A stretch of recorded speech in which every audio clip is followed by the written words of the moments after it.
dar continuidade ao nosso estudo dos conceitos básicos, ainda falando sobre as memórias do computador.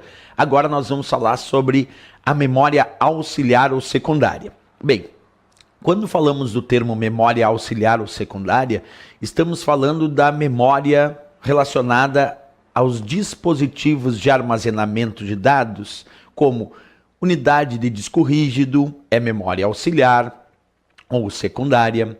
O pendrive que tu conecta no teu computador também é memória auxiliar ou secundária.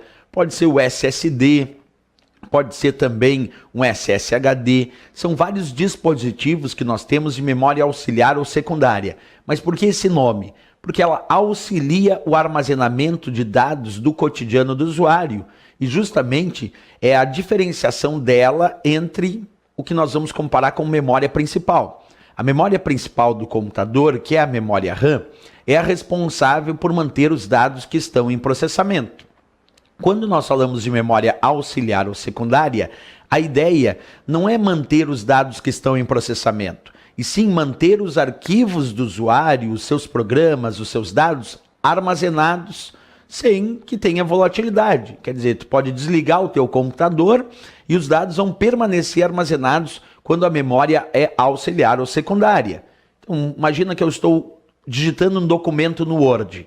Enquanto eu estou digitando esse documento no Word e eu ainda não salvei em uma memória auxiliar ou numa memória secundária, esse documento só está na memória principal, na memória RAM. E se acabar a energia elétrica, eu corro o risco de perder os dados, porque a memória RAM, memória principal, é volátil. Agora, se eu pegar esses dados do documento que eu estou digitando no Word e pedir para salvar esses dados, salvar esse arquivo lá numa memória auxiliar ou lá numa memória secundária, eu tenho uma vantagem incrível. Por quê, professor? Porque se eu salvar lá no disco rígido, que é a memória auxiliar, ele não é volátil. E aí eu não vou perder esses dados quando eu desligar o computador. Então essa é a função da memória auxiliar ou secundária. Auxiliar o armazenamento de dados do usuário no seu cotidiano. Exemplos de memória auxiliar, repetindo, o disco rígido, SSD, até mesmo um pendrive funciona como memória auxiliar ou secundária para